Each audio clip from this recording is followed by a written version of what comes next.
An equation is a statement asserting the equality of two expressions, linked by an equals sign. Solving an equation involves finding the values of variables that satisfy the equality. For example, in the equation x 加 2 equals 5, the solution is x equals 3, making the statement true.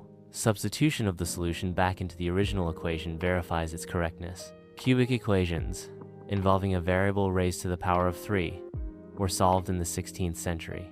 Italian mathematicians Scipione del Ferro, Niccolò Tartaglia, and Gerolamo Cardano contributed to solving cubic equations. Gerolamo Cardano published the solution method, now known as Cardano's method, in his book Ars Magna. Cardano's method provides a systematic approach to finding the roots of cubic equations. Cubic equations are not typically taught in secondary schools, despite the existence of solution methods. Solving cubic equations involves complex numbers and relatively complicated algebraic manipulations.